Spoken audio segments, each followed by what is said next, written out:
Abdullah Öcalan 1944-cü ildə Türkiyənin Şanlıurfa əyalətində anadan olub. Ankara Universitetində politologiya fakültəsində təhsil aldığı zaman yaşadığı evdə siyasi toplantılar təşkil etməyə başlayır. Günü-gündən tərəfdarlarının sayı artır və 1978-ci ildə PKK-nı qurur. APO ləqəbi ilə tanınan terror təşkilatının rəhbəri təşkilat daxilində sərt qaydalar qoymuşdu. Heç kəs ona qarşı çıxa bilməz, onun fikirləri müzakirə oluna bilməzdi. 90-cı illərdə PKK fəaliyyətini daha da genişləndirmişdi. Demək olar ki, Türkiyədə hər gün bomba partlayır, əsgərlər şəhid olur, kütləvi qətliamlar baş verirdi.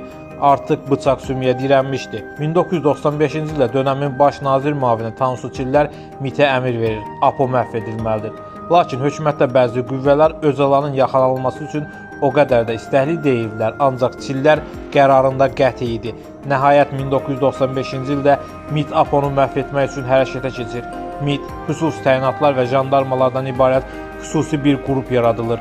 Lakin bu o qədər də asan olmayacaqdı, çünki APO tez-tez yer dəyişirdi və beynəlxalq aləmdə qorunurdu. MİT-in terrorizmlə mübarizə mərkəzinin rəhbəri Məhməd Eymir əməliyyata rəhbərlik edirdi. APO-nun məhv etmə əməliyyatının adı Mercedes idi. Həmin vaxt Öcalanın avtomobili qırmızı rəngli Mercedes idi. Öcalan Suriyada, Şamda yaşayırdı. Artıq hər şey hazır idi. Ancaq əməliyyatın baş tutmasına qısa müddət qalmış maraqlı bir hadisə yaşanır. Türkiyədə bir neçə qəzet MİT-in Öcalana qarşı əməliyyat keçirəcəyini yazmağa başlayır. Bu bilginin necə əldə edilməsi isə bu günə qədər bəlli deyil. Nəhayət əməliyyat günü gəlib çatır. Hərəsində 1 ton bomba olan 2 nəqliyyat vasitəsi Suriyaya hərəkət edir. Avtomobilləri Öcalanın ola bildiyincə evinə yaxın yerdə saxlayırlar. Həmçinin APO-nun evi də dinlənilirdi. Səs dinləmə cihazından APO-nun səsi eşidilər-eşidilməz bomba partladılır. Öcalanın səsi kəsilmişdi. Əməliyyatın uğurlu olduğunu zənn edən MİT-çilər sevinirdilər. Lakin sevincləri cəmi bir neçə dəqiqə çəkir. Təsisdən yenidən APO-nun səsi gəlir. Sui-qəsdçilər uğursuz əməliyyatın ardından Türkiyəyə geri qayıdırlar və ikinci bir əməliyyata start verirlər. APO BK vadisində PKK-nın yaranmasının 22-ci il dönümü münasibəti ilə çıxış edəcəkdir. Plana görə Öcalan çıxış edərkən yenə bomba ilə məhv ediləcəkdir. APO-nun çıxış etdiyi evdə böyük bir partlayış baş verir. Dəqiqələr sonra həqiqət ortaya çıxır. Öcalan evdə deyildi. APO çıxış etmək üçün həmin yerə gedərkən yolda qərarını dəyişir və geri qayıdır. Onun niyə geri döndüyü isə hələ də məlum deyil. Bir çoxlarına görə isə ona bilgi sızdırılmışdı. Öcalan Yunanistana qaçmış, oradan isə Yunanistanın Kenyadakı səfirliyinə aparılmışdı. 4 fevral 1999-cu ildə gözlənilməz bir hadisə baş verir.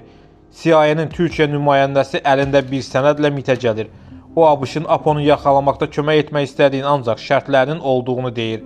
ABŞ-ın şərti o idi ki, APO öldürülməyəcək və ədalətli mühakimə olunacaq. Türkiyə hökuməti təklifi qəbul edir. Əslində Yunanlılar Öcalanı vermək istəmirdilər. Ancaq Amerikaya qarşı çıxa bilmədilər. Öcalanı Türkiyəyə gətirmək üçün təyyarə Kenyaya gedir. Öcalan səfirlikdən çıxmaq istəmir, lakin Yunanlılar onu aldadaraq Hollandiyaya göndərdiklərini deyirlər. Hava limanına gətirilən Öcalan orada onu gözləyən təyyarəyə minir. O təyyarəyə daxil olarkən MİT mənsubları dərhal onun üzərinə atılır və qollarını bağlayırlar. MİT rəhbəri baş nazir Bülent Ecevitə xəbər verir. APO yaxalandı. Ecevit qısa bir müddət ərzində mətbuat konfransı təşkil edir və APO-nun yaxalandığını xalqa elan edir. Başbakan Bülent Ecevit salona girdi.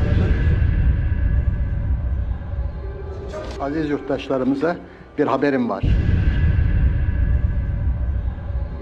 Şehit analarına verilen söz yerine getirildi. Bu sabaha karşı saat 3'ten itibaren bölücü terör örgütü PKK'nın başı Abdullah Öcalan Türkiye'dedir.